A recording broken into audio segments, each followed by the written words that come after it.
What's up mga idol? SMB kakasuhan ng referee, grabe ang ginawa sa Game 1. Pero bago mo sana ipagpatuloy ang panonood mo, ay huwag mong kalimutan na mag-subscribe bilang suporta sa aking YouTube channel. Maraming salamat idol. Papadaanan ko lang ng mabilisan ang balita tungkol kay Stephen Holt.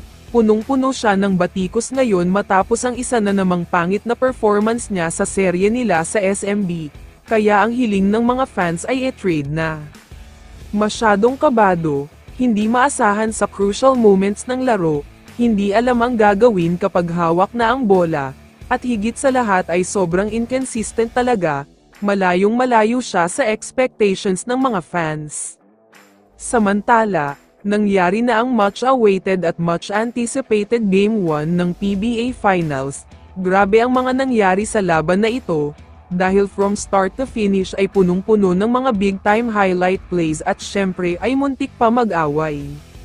Sa first quarter ay maganda naman ang laro ng parehong team, sinimulan ng SMB ang laban na may mainit na shooting, almost double-digit na agad ang kalamangan nila dito, nag-dominate na naman kasi dito si Fajardo. Pero sa second quarter, dito na nagsimula ang napakabigat na rally ng TNT. Masyadong mainit ang shooting nila dito, literal na walang mintis dahil perfect performance talaga ang laro nila pati na ang 3-point shooting. Mula kay Oftana, Enciso, Pogoy heading hanggang kina Williams Aram at Ganueles Rosser ay tumira ng 3, kaya naman from being down by almost double digit, sila pa ngayon ang may 20 points na kalamangan. Sa third quarter ay palitan ng puntos ang nangyari. Naibaba ng SMB ang kalamangan sa 15 points, pero nakasagot naman agad ang TNT dyan, kaya umabot pa sa biggest lead 23 points ang lamang nila dito.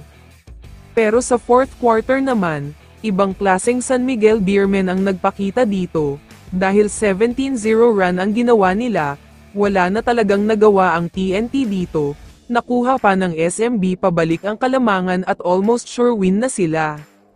Pero, may isang masakit na nangyari sa kanila, ang sure win na sana ay biglang nawala, inalis kasi ng mga referee ang 2 points ni Tautua dahil sa basket interfere, kaya naman natalo pa ang SMB kaya masakit talaga.